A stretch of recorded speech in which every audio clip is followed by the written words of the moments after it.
Hi, I'm Robert Clark. Today I'll be reading an excerpt from one of my favorite childhood stories, Lines Witch in the Wardrobe by C.S. Lewis. Chapter 1, Lucy Lives in the Wardrobe. Once there were 4 children whose names were Peter, Susan, Edmund, and Lucy. The story is about something that happened to them when they were sent away from London during the war because of the air raids. They were sent to the small house of an old professor who lived in the heart of the country, 10 miles from the nearest railway station and 2 miles from the nearest post office.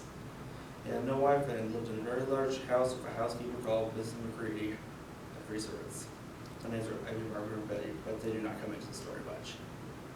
He himself was a very old man with shaggy white hair which grew over most of his face as well as on his head, and they liked him almost at once.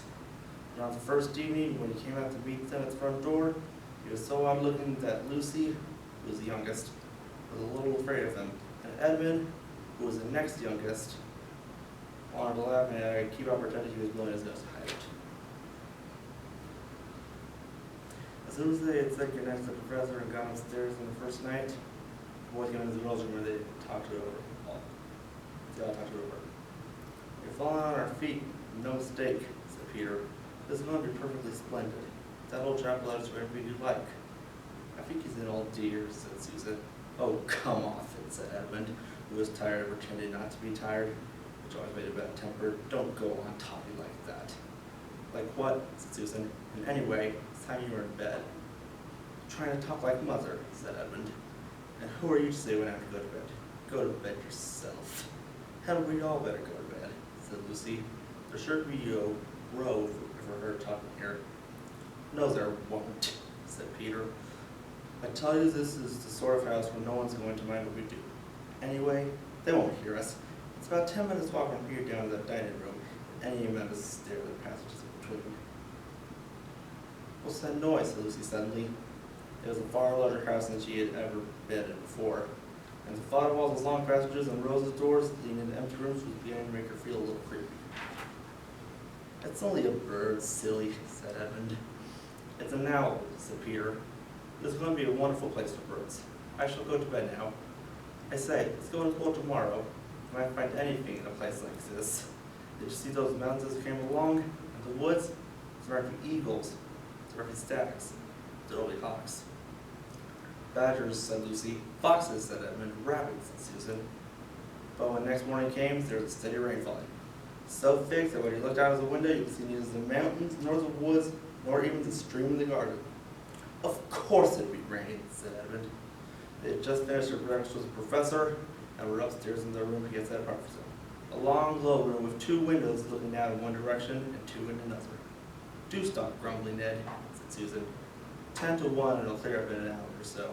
And in the meantime, we're pretty well off. Sir, the wires and all the books." "Not for me," said Peter. "I'm going to explore the house." Everyone agreed to this, and that was how the adventures began. It was the sort of house that you never seemed to come to the end of. It was full of unexpected places. The first few doors they tried led into only spare bedrooms, as everyone had expected they would.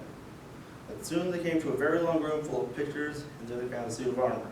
And after that was a room all hung with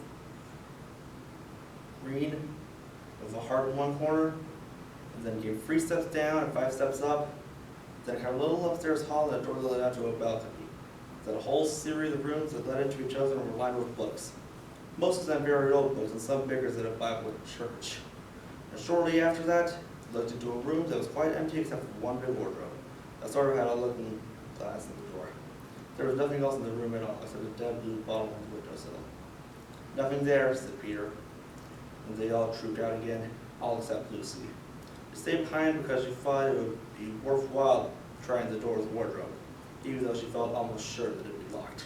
To her surprise, it opened quite easily, and 2 mothballs dropped out. Looking into the inside, she saw several coats hanging up, mostly long fur coats. There was nothing Lucy liked so much as the smell and feel of fur. She immediately stepped into the wardrobe and got in among the coats and rubbed her face against them, leaving the door open, of course, because she knew that it's very foolish to shut oneself into any wardrobe. Soon she went further in and found that there was a second row of coats hanging up behind the first one. It was almost quite dark in there, and she kept her arms stretched out in front of her so as to not bump her face into the back of the wardrobe.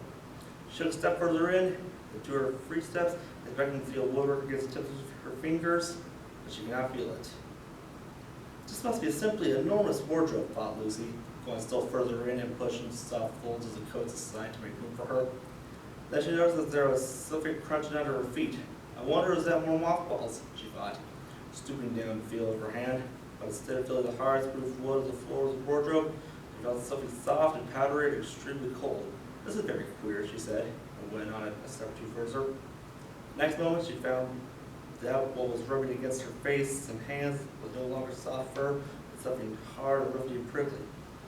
Why, it's just like a branch of trees, exclaimed Lucy.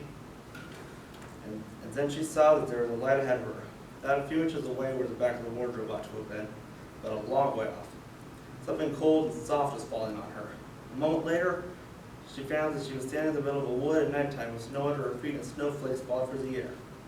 Lucy felt a little frightened, but she felt very inquisitive and excited as well. She looked back over her shoulder, and there, between the dark tree trunks, she could still see the open doorway of the wardrobe, and even catch a glimpse of the empty room from which she had set out.